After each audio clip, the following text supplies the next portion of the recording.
전 세계가 발칵 뒤집혔습니다. 미국 최정예 특수부대조차 절대 뚫을 수 없는 도시가 있다는 충격적인 보고서 때문이었습니다. 그리고 놀랍게도 그 도시는 바로 대한민국의 수도 서울이었죠. 심지어 세계의 군사 전문가들이 서울을 지옥 중의 지옥이라고 부르고 있으며 서울을 공격하는 것은 수십만 엘리트 병력 앞에 스스로 뛰어드는 것과 다를 바 없다는 분석까지 나왔다고 하는데요. 도대체 왜 서울은 이토록 두려운 도시가 된 걸까요? 지금부터 전 세계가 경악한 대한민국의 숨겨진 힘, 그 믿기 힘든 이야기를 공개합니다. 안녕하세요. 저는 미국 백악관 보좌관 제임스 밀러입니다. 그날 아침 평소처럼 업무를 시작하려던 찰나 상관인 브라이언 워커가 제 사무실로 급히 들어왔죠. 브라이언은 펜타곤에서 온 보고서를 제게 건네며 즉시 확인하라고 지시했어요. 전해 받은 문서를 펼치는 순간 저는 눈을 의심했습니다. 보고서 제목부터가 충격적이었거든요. 서울 시가전 방어 능력 분석 및 평가.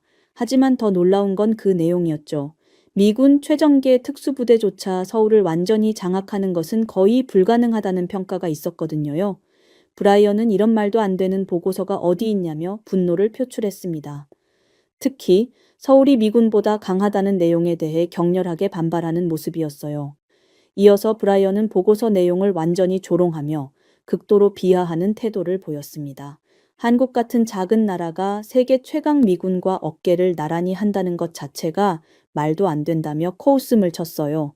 심지어 아시아 국가들의 군사력을 전반적으로 폄하하면서 서울의 방어력이 미군을 능가한다는 분석을 완전한 허풍이라고 단정지었습니다. 저 역시 믿기 어려웠지만 보고서의 데이터들은 매우 구체적이고 논리적으로 구성되어 있었습니다. 보고서에는 서울의 지하시설물 밀도가 세계 최고 수준이라고 나와 있었죠. 지하철 노선만 해도 수백 킬로미터에 달하고 각 역마다 대피소 기능을 겸하고 있다는 분석이었습니다. 여기에 수많은 지하 상가와 연결 통로들이 미로처럼 얽혀 있어서 공격군이 길을 잃기 쉽다는 평가도 있었어요. 더욱이 서울 시민들의 민방위 훈련 참여율과 비상시 대응 능력이 다른 어떤 도시보다 뛰어나다고 기록되어 있었습니다. 정기적인 훈련을 통해 시민 개개인이 유사시 어떻게 행동해야 하는지 정확히 알고 있다는 거였죠. 제가 보고서를 읽는 동안 브라이언은 계속해서 불쾌한 표정을 지었습니다. 그의 얼굴에서 단순한 화가 아닌 뭔가 다른 감정을 읽을 수 있었어요. 마치 자신의 신념이 흔들리는 것을 견디지 못하는 것 같았습니다. 결국 그날 오후 긴급 안보회의가 소집되었습니다. 저는 가슴이 두근거리는 상태로 회의실에 들어섰어요. 브라이언은 이미 자리에 앉아 있었고 그의 앞에는 두꺼운 서류 뭉치가 놓여 있었습니다. 회의가 시작되자마자 브라이언이 입을 열었어요. 서울의 방어력에 대한 펜타곤 보고서는 완전한 과장이며 실제로는 미군이 압도적으로 우세하다는 자신만의 평가서를 내놓았습니다. 그는 한국을 여전히 미국의 도움 없이는 아무것도 할 수 없는 의존적인 국가라고 폄하했어요. 한국군의 장비는 구식이고 훈련 수준도 형식적이라며 철저히 깎아내렸습니다. 심지어 서울 시민들의 방어 의식을 단순한 쇼에 불과하다고 조롱하면서 실전에서는 공포에 질려 도망갈 것이라고 단정지었어요. 하지만 시뮬레이션 결과는 명확했어요. 서울의 복잡한 지하 구조물들과 고밀도 도시 환경에서 미군 특수부대가 작전을 수행할 경우 예상보다 훨씬 많은 손실을 입을 가능성이 높다고 나와 있었거든요. 특히 시민들이 조직적으로 대응할 경우 작전 성공률이 현저히 떨어진다는 분석이었습니다. 결국 저는 떨리는 목소리로 이 자료들을 하나씩 제시했어요. 군사 전문가 12명이 6개월에 걸쳐 작성한 보고서라고 강조하면서 단순한 추측이 아닌 과학적 분석이라고 설명했습니다. 회의실 안의 공기가 점점 무거워지는 게 느껴졌어요. 그 순간 브라이언의 얼굴이 붉어지기 시작했습니다. 그는 제 자료들을 하나씩 반박하려 했지만 구체적인 데이터 앞에서는 말이 막혔어요.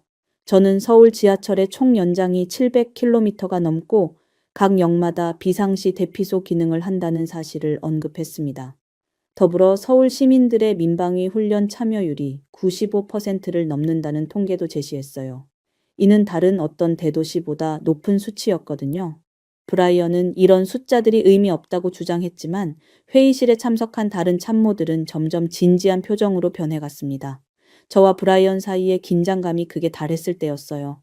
갑자기 회의실 문이 열리면서 대통령 비서실장이 급히 들어왔습니다. 그의 얼굴에는 심각함이 가득했고 손에는 빨간색 봉투를 들고 있었어요. 비서실장은 대통령의 직접 지시사항이라며 문서를 읽기 시작했습니다. 서울의 실제 방어력을 정확히 파악하기 위해 현지 조사를 실시하라는 내용이었어요. 그리고 그 조사 책임자로 저를 지명한다는 말을 들었을 때 저는 머리가 하얘지는 것을 느꼈습니다. 브라이언이 즉시 반대 의견을 표명했어요. 현지 조사가 불필요하다며 자신의 평가서만으로도 충분하다고 주장했습니다. 하지만 비서실장은 이미 결정된 사항이라며 단호하게 말했어요. 회의실 안은 완전한 정적에 휩싸였습니다. 저는 가슴이 쿵쾅거리는 소리가 다른 사람들에게도 들릴까봐 걱정될 정도였어요. 브라이언의 시선이 저를 향해 날카롭게 꽂혔고 그 눈빛에서 분노와 경고의 메시지를 읽을 수 있었습니다. 그리고 그날 밤 저는 집에서 서울행 준비를 하고 있었어요. 갑자기 휴대폰이 울렸고 브라이언의 이름이 화면에 떴습니다. 브라이언은 차분한 목소리로 지금 당장 만나자고 했습니다. 카페에 도착했을 때 브라이언은 이미 구석진 자리에 앉아 있었죠. 이후 브라이언이 입을 열었을 때 저는 제 귀를 의심했어요.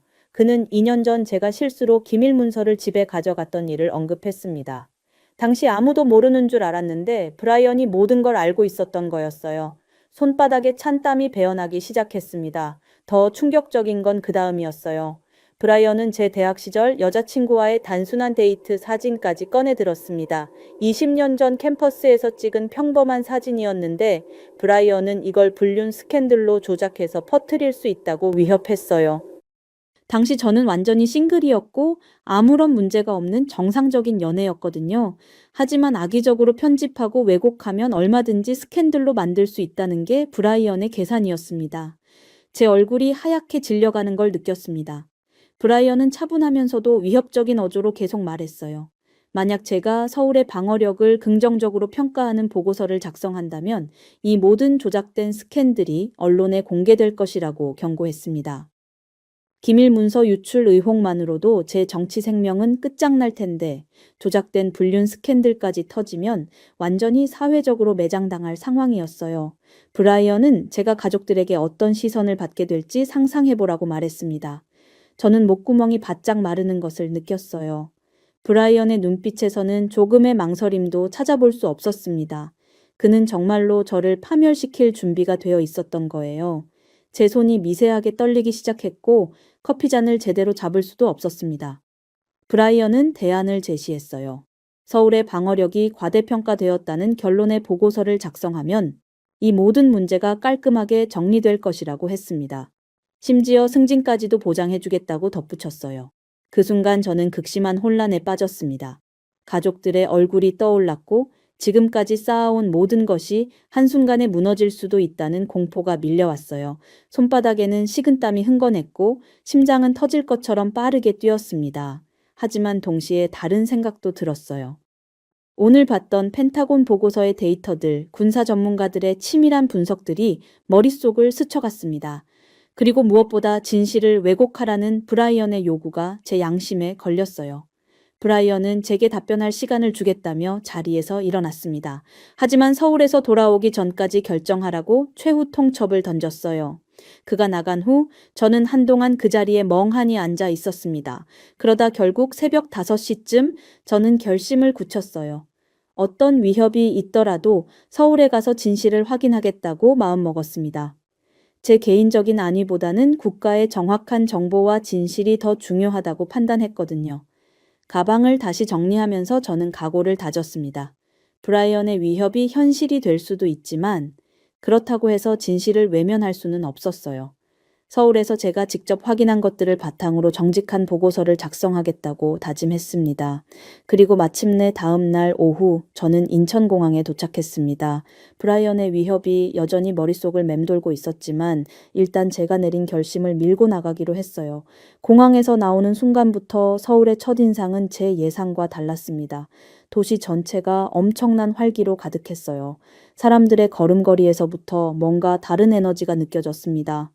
미리 연락을 받고 나온 안내자가 김상훈이라고 자신을 소개했어요. 50대 중반쯤 되어 보이는 그는 예비군 출신이라며 밝게 웃었습니다. 김상훈과 함께 서울 시내로 들어가면서 저는 점점 놀라게 되었어요. 지하철역마다 비상시 대피 안내판이 정확하게 설치되어 있었고 시민들이 그 내용을 자연스럽게 숙지하고 있는 모습이 보였습니다. 김상우는 이런 시설들이 단순한 장식이 아니라 실제로 정기적인 점검과 훈련을 통해 관리되고 있다고 설명해 주었어요. 첫 번째로 방문한 곳은 지하철 2호선 강남역이었습니다. 저는 역 구조를 둘러보면서 깜짝 놀랐어요. 펜타곤 보고서에서 봤던 내용들이 실제로는 훨씬 더 체계적이고 복잡했거든요.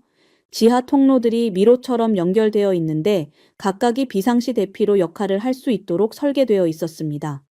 김상우는 저를 지하 3층까지 안내했어요. 평소에는 일반인들이 접근할 수 없는 구역이었는데 거기에는 상당한 규모의 비상물품들이 체계적으로 보관되어 있었습니다. 식수, 의료용품, 통신 장비까지 모든 것이 완벽하게 정리되어 있었어요. 가장 인상 깊었던 건 시민들의 태도였습니다. 지하철을 이용하는 사람들을 관찰해보니 누구나 비상구 위치를 정확히 알고 있었어요. 아이들조차 부모를 따라 자연스럽게 대피로를 확인하는 모습이 보였습니다.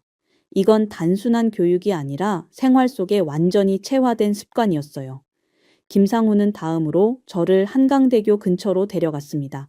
겉보기에는 평범한 다리였지만 자세히 살펴보니 전략적 요충지로서의 기능이 숨어 있었어요. 교량 구조물 곳곳에 비상시 차단 시설들이 교묘하게 설치되어 있었고 주변 건물들도 방어 거점으로 활용할 수 있게 배치되어 있었습니다.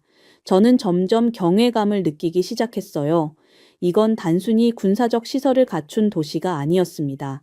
시민 한 명 한 명이 자신의 도시를 지키겠다는 강한 의지를 가지고 있었고 그것이 도시 전체의 방어력으로 연결되어 있었거든요. 오후 늦게 김상우는 저를 남산 근처의 작은 카페로 안내했습니다. 거기서 다른 시민들과 대화를 나눌 기회가 있었어요. 20대부터 70대까지 다양한 연령대의 사람들이 모여 있었는데 모두 민방위 훈련에 대해 진지하게 이야기하고 있었습니다. 한 대학생은 자신이 참여한 최근 훈련에 대해 자세히 설명해 주었어요. 단순히 형식적인 절차가 아니라 실제 상황을 가정한 매우 현실적인 훈련이었다고 했습니다. 참가자들 모두가 진지한 태도로 임했고 훈련 후에는 서로 피드백을 주고받으며 개선점을 찾았다고 하더군요. 60대 할아버지는 과거 자신이 겪었던 어려운 시절을 언급하며 그때의 경험이 지금도 도시를 지키는 마음가짐에 영향을 준다고 말했어요. 단순한 향수가 아니라 다시는 그런 일이 반복되지 않도록 하겠다는 확고한 의지였습니다. 저는 이런 대화들을 들으면서 가슴이 뭉클해지는 걸 느꼈어요.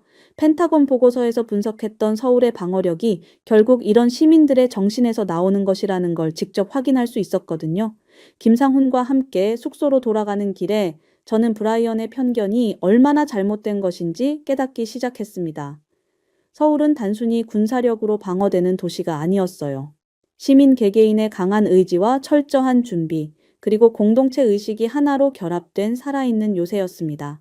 호텔 방에서 오늘 본 것들을 정리하면서 저는 새로운 각오를 다졌어요. 브라이언의 위협이 무섭긴 했지만 이런 훌륭한 시민들에 대한 진실을 왜곡할 수는 없다는 생각이 들었습니다. 다음 날 아침 일찍 김상훈이 호텔로 저를 데리러 왔습니다.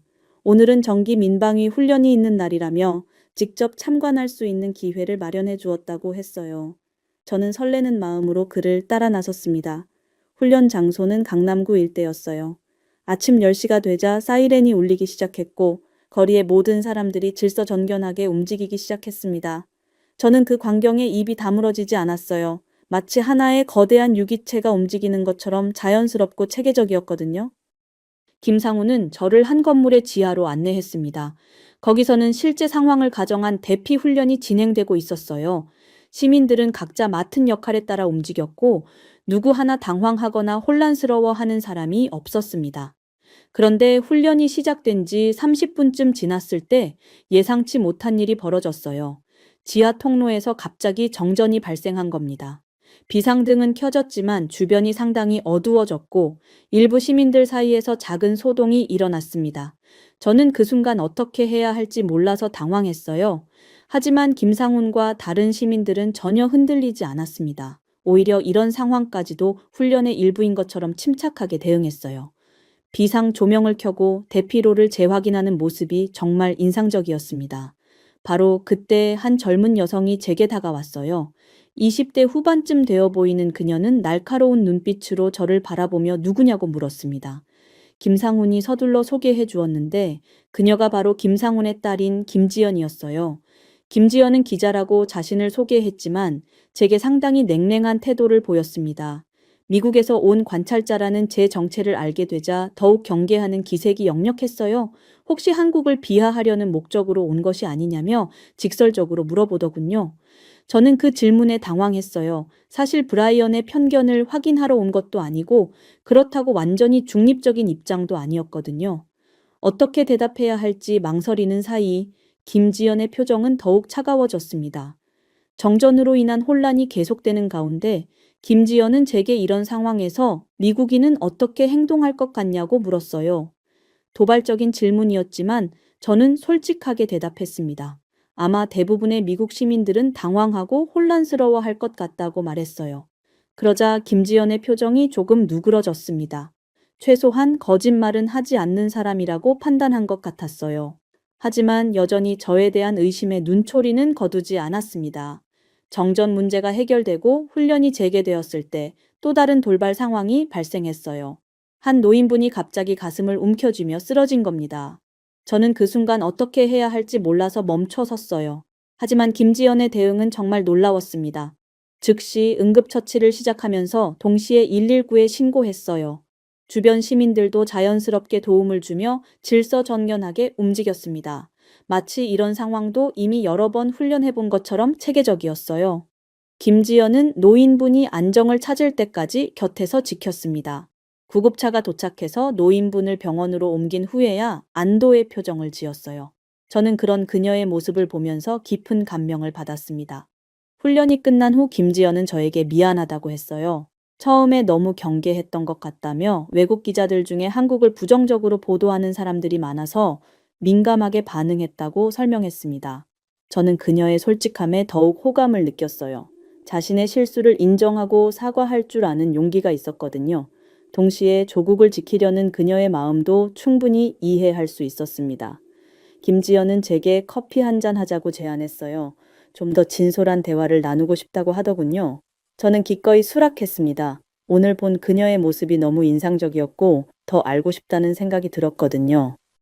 카페로 가는 길에 김지연은 오늘 훈련에서 일어난 돌발 상황들에 대해 설명해 주었어요. 정전이나 응급 환자 발생 같은 일들은 실제로 자주 일어날 수 있는 상황이라며 그래서 시민들이 항상 대비하고 있다고 했습니다. 저는 그녀의 말을 들으면서 점점 더 깊은 존경심을 느꼈어요. 단순히 훈련에 참여하는 것이 아니라 정말로 위급한 순간에 다른 사람을 도울 수 있는 실력과 마음가짐을 갖추고 있었거든요. 카페에 앉자마자 김지연은 제게 진짜 목적이 무엇인지 물어보았어요. 저는 한동안 망설였지만 결국 솔직하게 털어놓기로 했습니다. 펜타곤 보고서와 브라이언의 편견, 그리고 제가 진실을 확인하러 온 이유까지 모든 걸 설명했어요. 김지연은 제 이야기를 끝까지 들어주었습니다. 그리고는 자신이 직접 취재한 시민들의 이야기를 들려주겠다고 제안했어요. 진짜 서울 시민들이 어떤 마음으로 살아가는지 보여주겠다는 거였습니다. 첫 번째로 만난 사람은 종로구에 사는 박철수 씨였어요. 60대 초반의 그는 자신의 자녀들만큼은 고통을 겪게 하고 싶지 않다며 민방위 훈련에 누구보다 열심히 참여한다고 했습니다. 박 씨의 집 지하실에는 한 달치 생필품이 체계적으로 정리되어 있었어요. 가족을 지키는 것이 가장 중요한 일이라는 그의 말에 저는 가슴이 뭉클해졌습니다.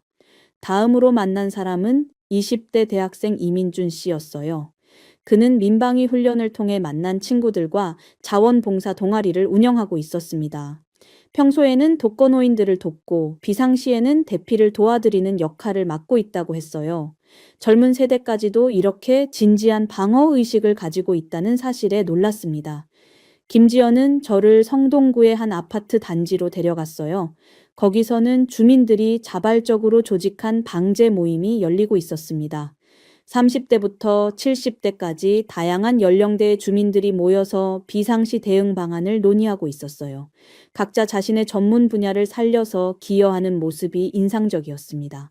특히 한 주부가 준비한 비상용품 목록을 다른 주민들과 공유하는 모습에서 깊은 감동을 받았어요. 단순히 개인이나 가족만을 위한 것이 아니라 이웃들과 함께 대비하겠다는 공동체 의식이 느껴졌거든요. 저녁 시간이 되어 김지연과 함께 한강변을 걸었어요. 하루 종일 여러 시민들을 만나면서 제 마음에는 큰 변화가 일어나고 있었습니다. 브라이언이 조롱했던 한국 시민들의 방어 의식이 실제로는 이렇게 깊고 진실한 것이었다니요? 김지연은 제게 오늘 본 것들에 대한 소감을 물어보았어요. 저는 솔직하게 말했습니다. 미국에서 상상했던 것과는 완전히 다른 모습이라고요. 시민 한 명 한 명이 진짜 군인보다 더 강한 정신력을 가지고 있다고 느꼈다고 했어요. 김지연의 얼굴에 미소가 번졌습니다. 그녀는 외국인이 한국을 이해해주는 것만으로도 기쁘다고 말했어요. 특히 제가 편견 없이 바라봐주는 것에 대해 고마움을 표현했습니다. 한강변 벤치에 앉아서 대화를 나누는 동안 저는 김지연에게 점점 더 끌리는 것을 느꼈어요. 그녀의 애국심과 진실을 추구하는 기자 정신, 그리고 따뜻한 인간미가 모두 매력적으로 다가왔습니다. 김지연도 제가 진심으로 한국을 이해하려고 노력한다는 걸 알게 되면서 처음의 경계심을 완전히 내려놓았어요. 오히려 제가 겪고 있는 내적 갈등에 대해 걱정해 주기도 했습니다. 밤이 깊어가면서 저희는 서로에 대해 더 개인적인 이야기를 나누었어요. 김지연은 자신이 기자가 된 이유가 진실을 알리고 싶어서라고 말했습니다. 특히 외국 언론들이 한국에 대해 잘못 알려진 정보들을 바로잡고 싶다는 꿈이 있다고 하더군요. 저는 그녀의 꿈과 열정에 깊이 감동했어요. 동시에 제 자신이 지금까지 얼마나 편협한 시각을 가지고 있었는지 반성하게 되었습니다. 김지연과 함께 있으면서 제 마음속에 새로운 감정이 싹 트고 있다는 것도 느꼈어요. 다음 날 아침, 김지연과 함께 더 많은 시민들을 만나기로 한 약속 시간이 다가오고 있었어요. 저는 호텔 로비에서 그녀를 기다리고 있었는데 갑자기 익숙한 목소리가 뒤에서 들려왔습니다. 돌아보니 브라이언이 서 있었어요. 심장이 덜컥 내려앉는 느낌이었습니다. 브라이언이 서울까지 쫓아왔다는 것은 상황이 상당히 심각해졌다는 뜻이었거든요. 그의 얼굴에는 지난번보다 훨씬 더 어두운 표정이 어려 있었어요. 브라이언은 즉시 저를 한적한 곳으로 끌고 가더니 왜곡된 보고서를 이미 작성해 왔다고 말했습니다.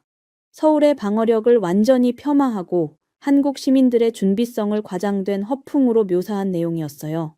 제가 서명만 하면 모든 일이 끝난다는 거였습니다. 저는 그 보고서를 받아보며 경악했어요. 제가 직접 목격한 시민들의 진실한 모습들이 모두 왜곡되어 있었거든요. 박철수 씨의 철저한 준비성은 과도한 불안감으로 이민준 씨의 자원봉사 정신은 단순한 놀이로 묘사되어 있었습니다. 저는 브라이언에게 이 보고서에 서명할 수 없다고 단호하게 말했습니다. 그러자 그의 얼굴이 붉어지기 시작했어요. 제가 한국에 와서 완전히 세뇌당했다며 객관적 판단력을 잃었다고 비난했습니다.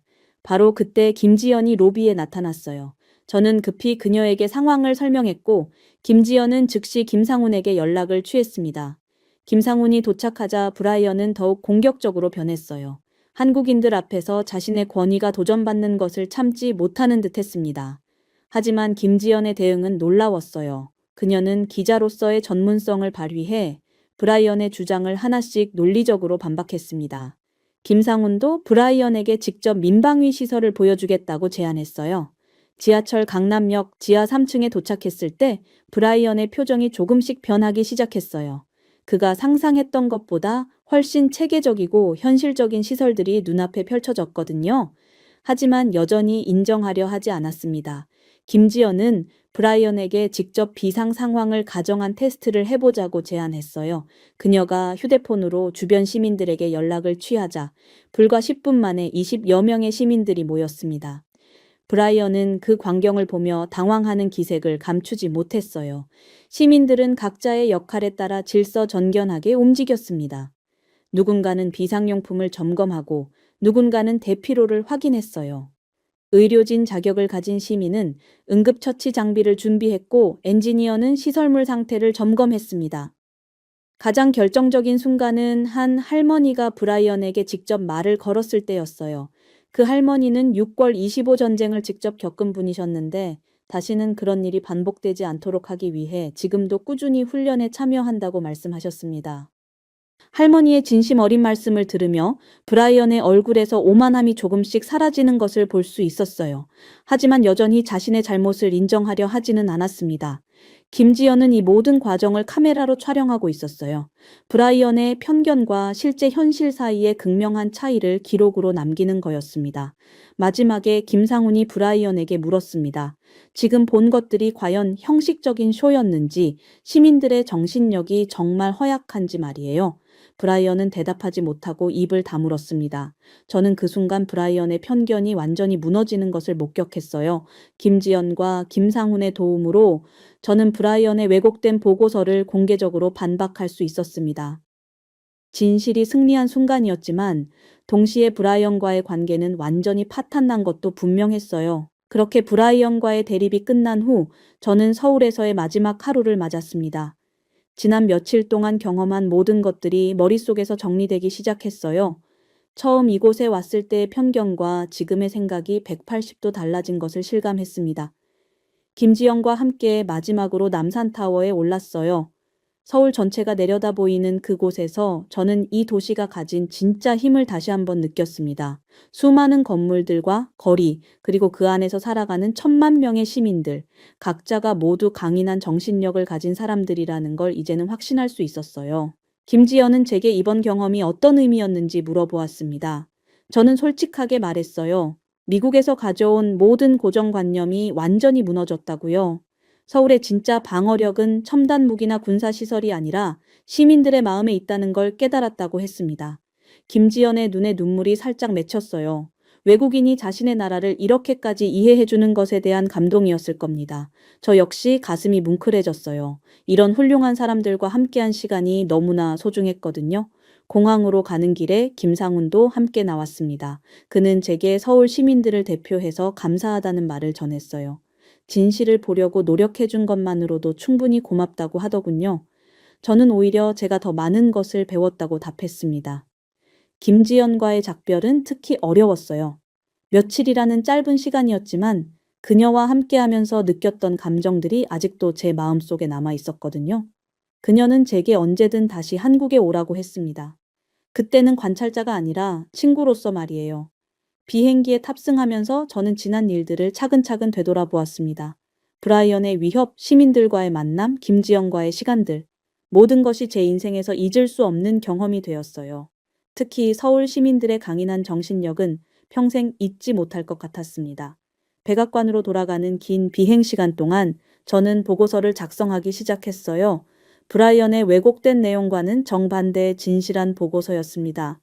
서울이 세계에서 가장 강력한 시민 방어력을 가진 도시라는 결론을 내렸어요. 워싱턴에 도착한 다음 날, 저는 대통령에게 직접 보고하는 자리에 섰습니다. 가슴이 두근거렸지만 제가 목격한 진실을 정확히 전달해야 한다는 사명감이 더 컸어요. 브라이언도 그 자리에 있었지만 더 이상 저를 위협할 수 없다는 걸 알고 있었습니다. 저는 대통령에게 명확하게 말씀드렸습니다. 서울은 시민들의 강력한 정신력으로 지켜지는 도시라고요. 어떤 외부의 위협이 와도 굴복하지 않을 만큼 강인한 사람들이 살고 있는 곳이라고 설명했어요. 펜타곤 보고서의 분석이 정확했다는 것도 확인했다고 덧붙였습니다. 대통령은 제 보고를 매우 진지하게 들어주었어요. 특히 시민들의 자발적인 방어의식과 공동체 정신에 대한 부분에서 깊은 인상을 받는 것 같았습니다.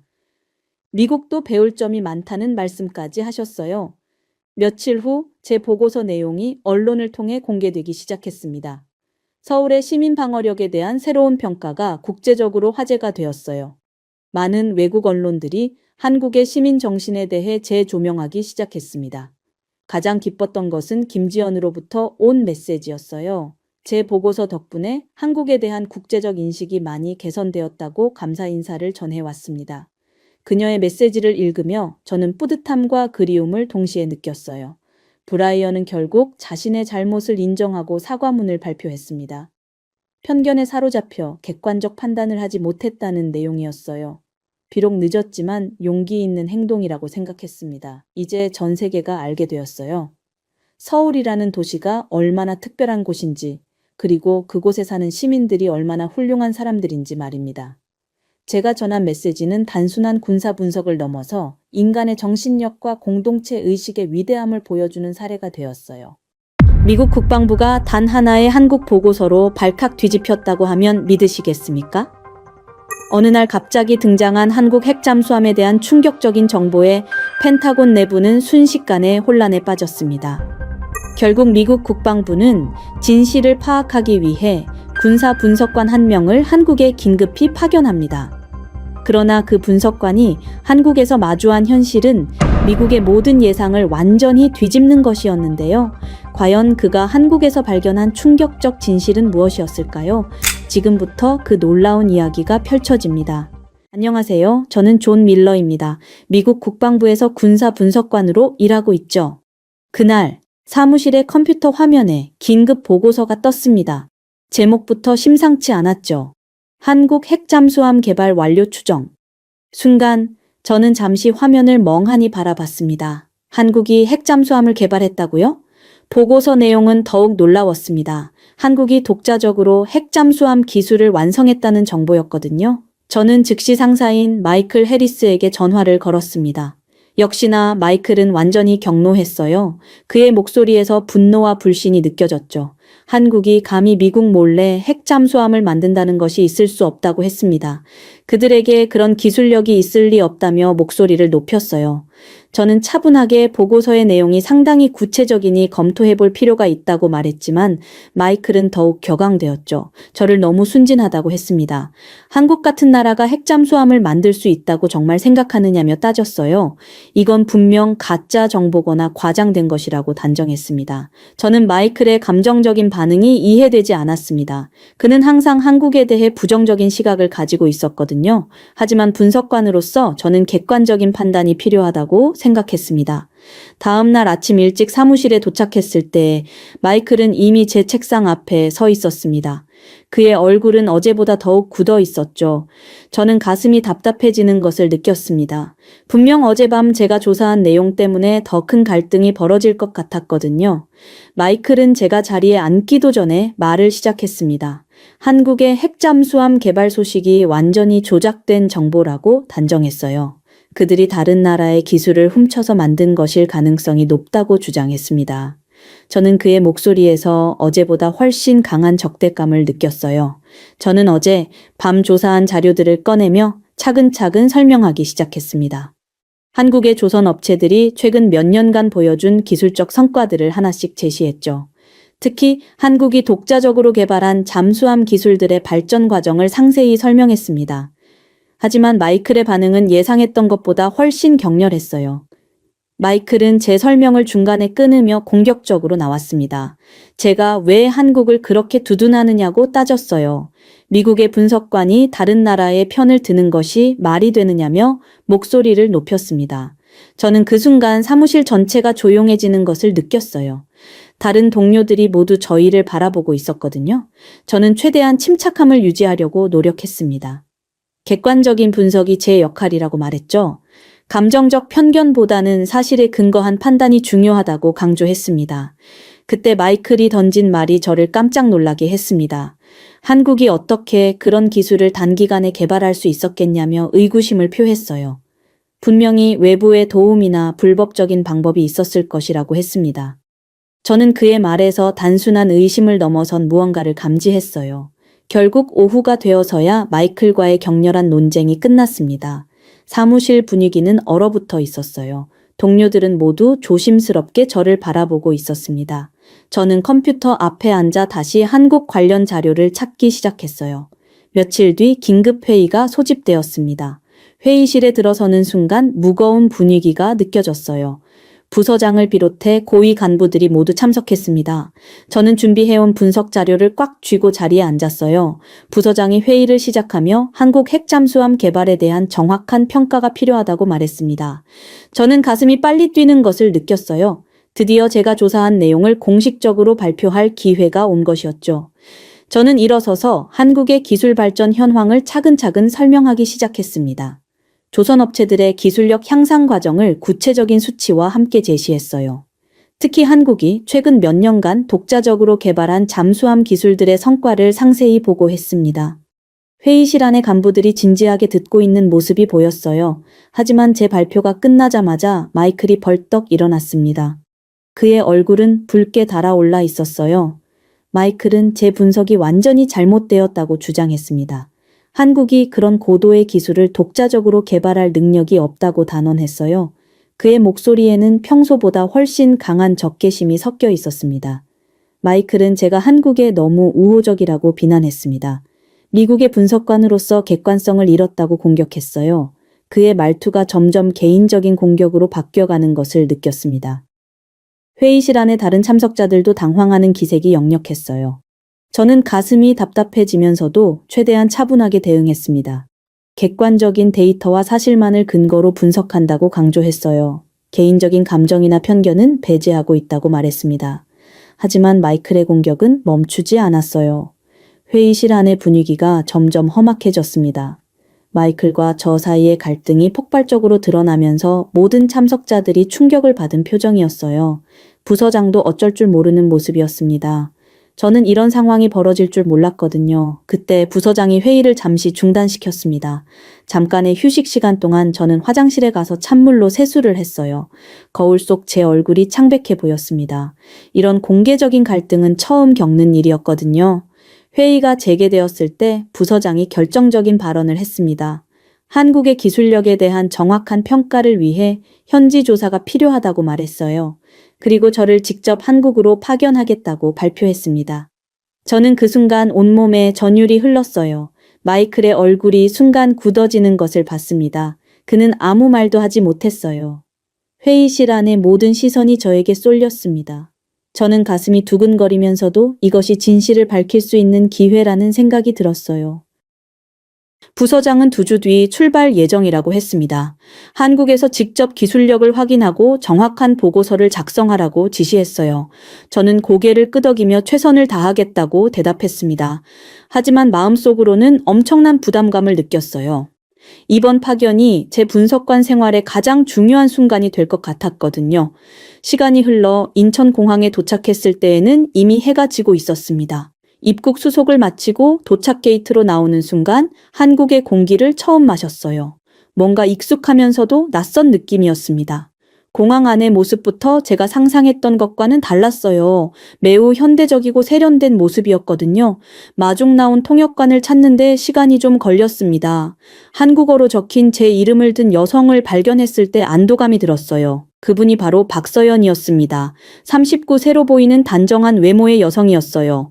첫인상부터 매우 프로페셔널해 보였습니다. 하지만 첫 만남부터 작은 오해가 생겼어요. 제가 짐을 찾는 곳을 잘못 알아서 한참을 헤맸거든요. 서연은 제가 길을 모른다고 생각했는지 약간 답답해하는 표정을 지었습니다. 저는 미국에서 온 분석관으로서 체면이 서지 않는다는 생각이 들었어요. 공항에서 호텔로 가는 차 안에서 서연과 첫 대화를 나눴습니다. 그런데 서연의 영어 실력이 제가 예상했던 것보다 훨씬 뛰어났어요. 발음도 정확하고 전문 용어도 자연스럽게 사용했습니다. 저는 순간 제가 한국에 대해 가지고 있던 선입견이 잘못된 것일 수도 있다는 생각이 들었어요. 서연은 저에게 한국 방문이 처음인지 물었습니다. 저는 그렇다고 대답하면서 솔직히 많은 것이 궁금하다고 말했어요. 그러자 서연의 표정이 조금 부드러워졌습니다. 그리고 한국에 대한 제 생각이 완전히 바뀔 것이라고 말했어요. 호텔에 도착해서 체크인을 하는 동안 서연은 내일 일정에 대해 설명했습니다. 먼저 서울 시내를 둘러본 후 국방 관련 시설들을 방문할 예정이라고 했어요.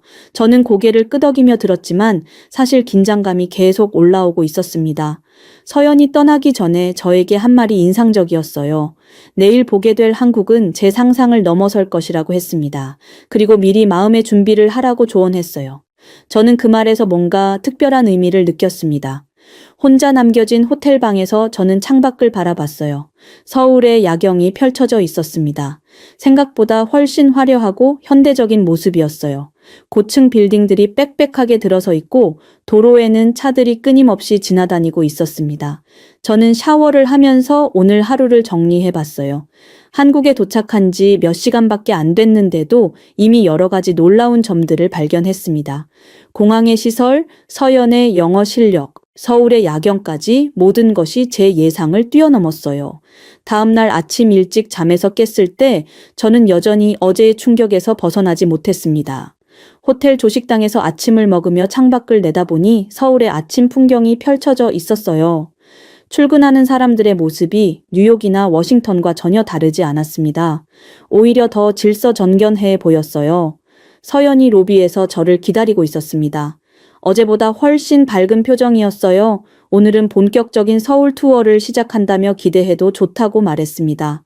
저는 가슴이 두근거리면서도 한편으로는 긴장감을 느꼈어요. 과연 오늘 무엇을 보게 될지 예상이 안 됐거든요. 첫 번째로 간 곳은 강남 지역이었습니다. 차에서 내리는 순간 저는 입을 다물 수 없었어요. 고층 빌딩들이 끝없이 펼쳐져 있었고 그 규모와 현대적인 모습이 맨해튼 못지않았습니다. 아니, 어떤 면에서는 더 세련되어 보였어요. 저는 이런 모습을 전혀 상상하지 못했거든요. 서연은 저의 놀란 표정을 보며 미소를 지었습니다. 이제 시작일 뿐이라고 말했어요. 우리는 삼성전자 본사 건물 앞을 지나갔습니다. 그 거대한 규모와 첨단적인 외관을 보며 저는 한국 기업의 위상을 새롭게 인식하게 되었어요.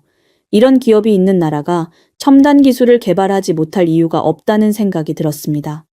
다음으로 방문한 곳은 동대문 디자인 플라자였습니다. 건물의 독특하고 미래지향적인 디자인을 보는 순간 저는 감탄사를 내뱉었어요.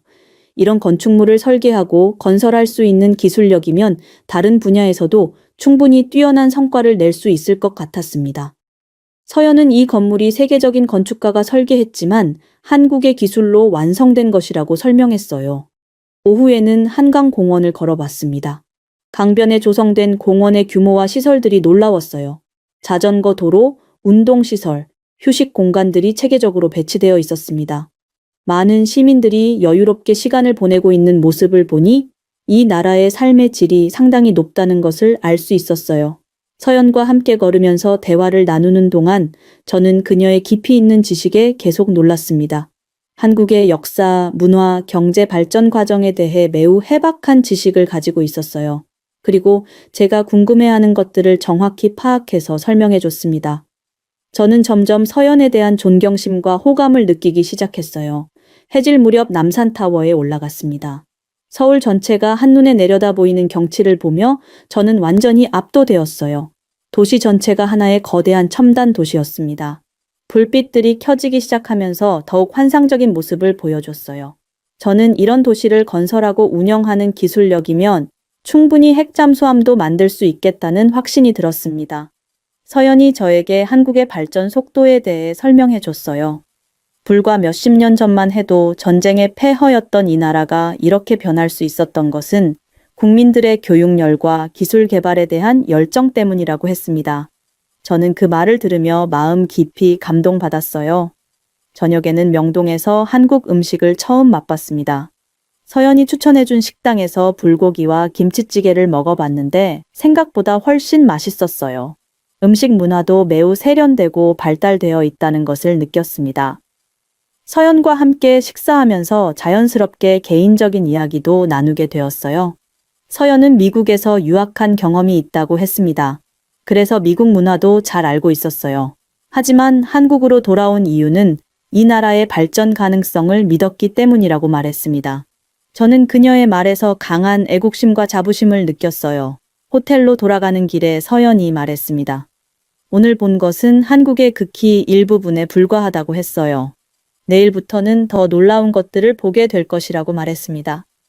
저는 가슴이 두근거렸어요. 하루 만에 한국에 대한 제 인식이 완전히 바뀌었거든요. 서울의 놀라운 발전상을 목격한 다음 날, 드디어 이번 출장의 핵심인 한국 해군 기지 방문 날이 되었습니다. 새벽부터 긴장감이 온몸을 감쌌어요. 오늘 보게 될 것이 제 분석의 옳고 그름을 판가름할 결정적 순간이었거든요. 서연과 함께 부산으로 향하는 KTX에 올랐습니다. 고속철도의 속도와 승차감에 또 한 번 놀랐어요. 시속 300km로 달리는데도 전혀 흔들림이 없었습니다. 창밖으로 스쳐 지나가는 풍경을 보며 한국의 기술력에 대한 기대감이 더욱 커졌어요. 해군 기지에 도착했을 때 제 심장은 빠르게 뛰고 있었습니다. 기지 입구부터 엄격한 보안 검색을 받았어요. 미국 국방부 분석관이라는 신분으로도 상당히 까다로운 절차를 거쳐야 했습니다. 이런 철저함을 보며 한국군의 보안 의식이 상당히 높다는 것을 느꼈어요. 기지 내부로 들어서자 곧바로 핵잠수함이 정박해 있는 부두로 안내받았습니다.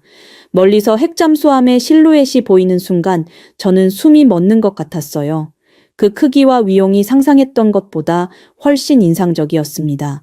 정말로 한국이 핵잠수함을 완성했다는 현실이 눈앞에 펼쳐진 것이었죠. 가까이 다가가서 자세히 살펴볼 수 있었습니다. 잠수함의 외형 설계부터 첨단 기술이 집약되어 있다는 것이 한눈에 보였어요. 특히 추진 시스템과 소나 장비들의 정교함에 감탄했습니다. 이런 수준의 기술이면 세계 최고 수준이라고 해도 과언이 아니었어요. 한국 해군 장교들이 상세한 기술 설명을 해줬습니다. 원자로 설계부터 제어 시스템까지 모든 것이 독자 기술로 개발되었다고 했어요. 저는 그들의 설명을 들으며 마이클의 주장이 완전히 틀렸다는 것을 확신했습니다. 이런 기술력은 절대 훔치거나 모방해서 만들 수 있는 것이 아니었거든요. 잠수함 내부까지 둘러볼 수 있는 기회를 얻었습니다. 좁은 통로를 따라 들어가면서 승무원들의 생활 공간과 각종 장비들을 직접 볼 수 있었어요. 모든 것이 매우 체계적이고 효율적으로 배치되어 있었습니다. 특히 첨단 컴퓨터 시스템들의 인터페이스가 매우 직관적이고 사용하기 편리하게 설계되어 있었어요. 기지에서 나와 저녁 식사를 하던 중 제 휴대폰에 마이클로부터 이메일이 왔습니다. 내용을 확인하는 순간 얼굴이 굳어졌어요. 마이클은 제가 한국에 너무 우호적으로 경도되어 객관성을 잃고 있다고 비난했습니다. 그리고 서연과 너무 가까워지는 것 같다며 개인적인 감정이 업무에 영향을 미치고 있다고 지적했어요. 서연이 제 표정 변화를 눈치채고 무슨 일인지 물어봤습니다.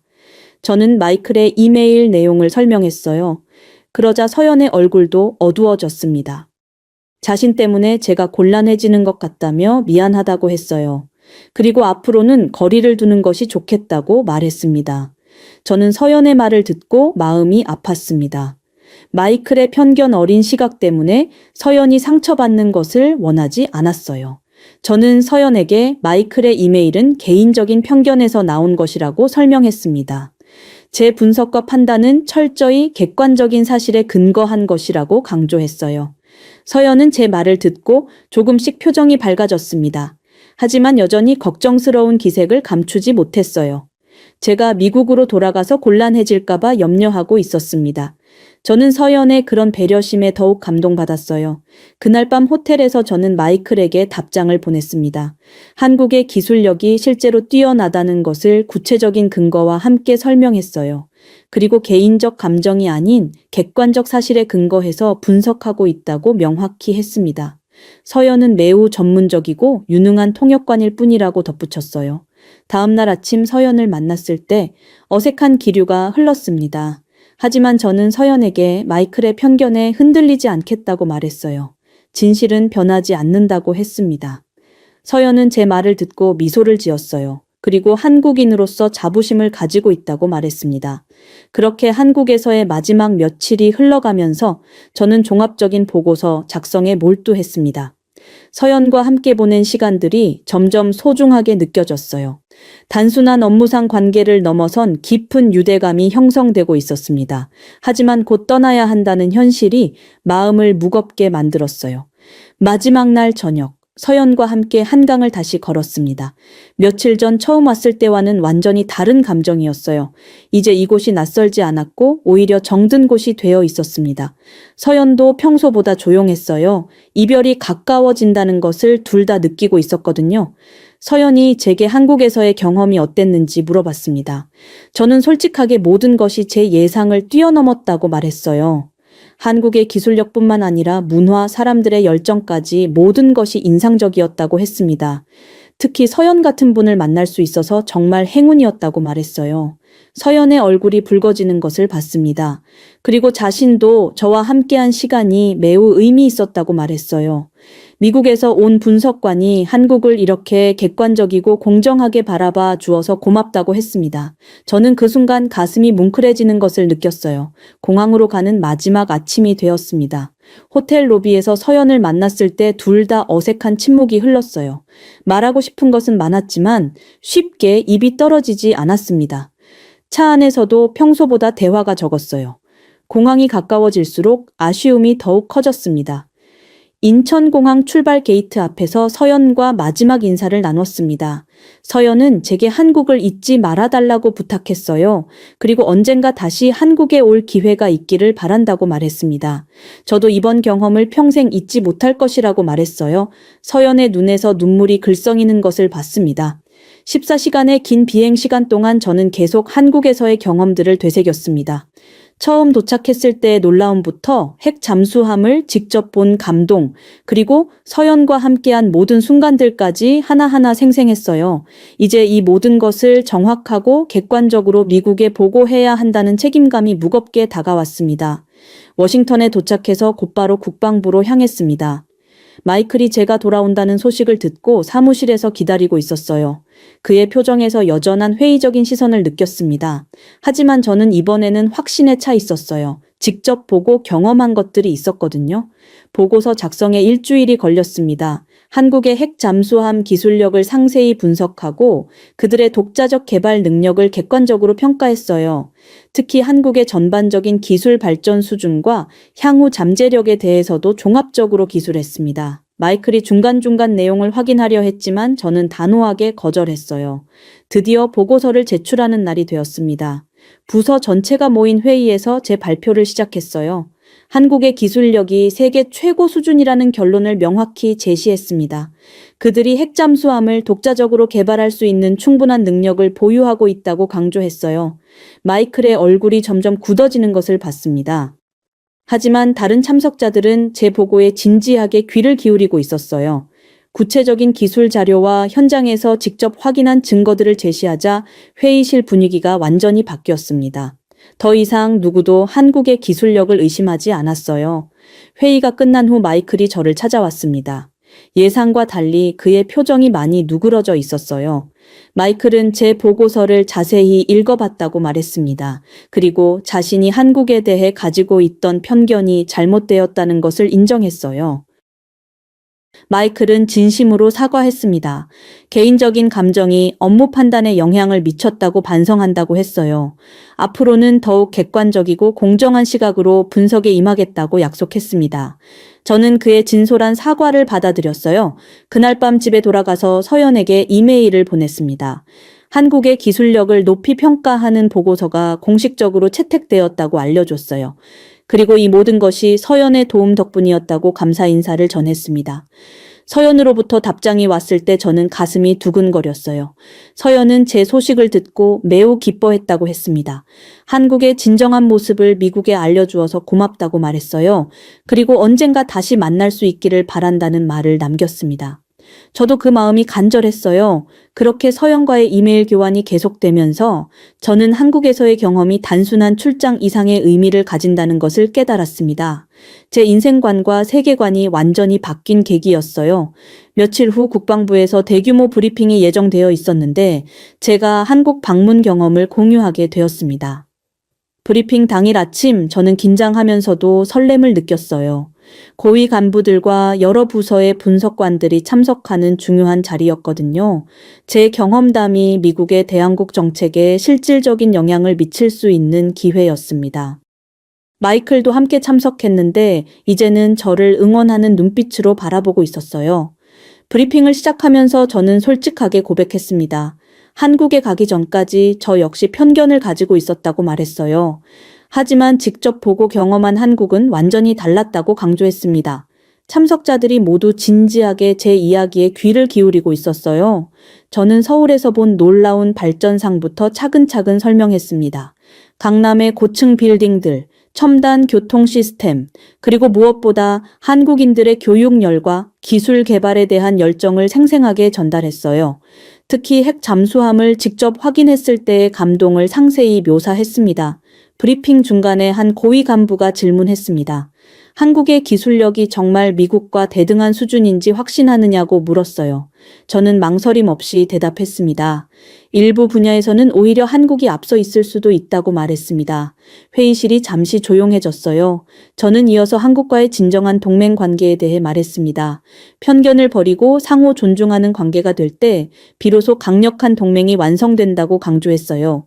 한국을 단순히 보호받는 존재로 보는 시각에서 벗어나야 한다고 주장했습니다. 참석자들의 표정에서 깊은 공감을 느꼈어요. 브리핑이 끝난 후 많은 분들이 저에게 감사 인사를 전했습니다. 특히 몇 분은 개인적으로 찾아와 한국에 대한 인식이 완전히 바뀌었다고 말했어요. 저는 이런 반응들을 보며 제가 한 일의 가치를 실감했습니다.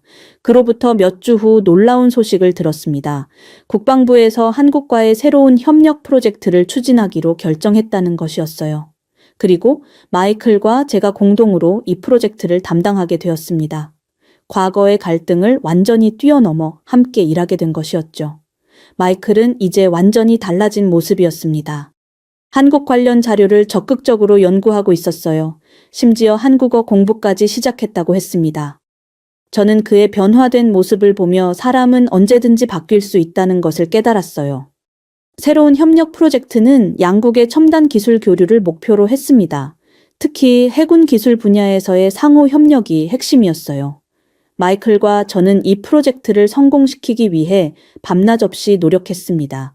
과거의 갈등은 흔적도 없이 사라졌어요. 몇 달 후 프로젝트가 공식 승인되었을 때 저는 가슴이 벅찼습니다. 한국 방문에서 시작된 작은 변화가 이렇게 큰 결실을 맺게 된 것이었어요. 마이클도 저 못지않게 기뻐했습니다. 우리는 진정한 동료가 되어 있었거든요. 프로젝트 발표 당일 저는 서연에게 이 소식을 전했습니다. 그녀는 정말 자랑스럽다며 축하해줬어요. 그리고 이 모든 것이 제가 편견 없이 한국을 바라봐준 덕분이라고 말했습니다. 저는 오히려 서연과 한국 사람들이 제게 가르쳐준 것이 더 많다고 답했어요. 마지막 보고서를 작성하면서 저는 이번 경험의 진정한 의미를 정리했습니다. 편견을 버리고 열린 마음으로 다른 문화와 기술을 바라볼 때 우리는 더 강해질 수 있다는 교훈이었어요. 한국과의 협력은 단순한 군사동맹을 넘어 상호 발전의 파트너십이 되어야 한다고 강조했습니다. 보고서의 마지막 문장을 쓰면서 저는 깊은 감동을 느꼈습니다. 우리는 배우고 존중할 때 가장 강력한 동맹을 얻는다고 적었어요. 이것이 제가 한국에서 배운 가장 소중한 교훈이었습니다. 그날 밤 집에 돌아가서 창밖을 바라보며 생각에 잠겼습니다. 몇 달 전만 해도 상상할 수 없었던 변화들이 일어났어요. 마이클과의 화해, 성공적인 협력 프로젝트, 그리고 무엇보다 제 자신의 성장까지 모든 것이 소중한 경험이었습니다.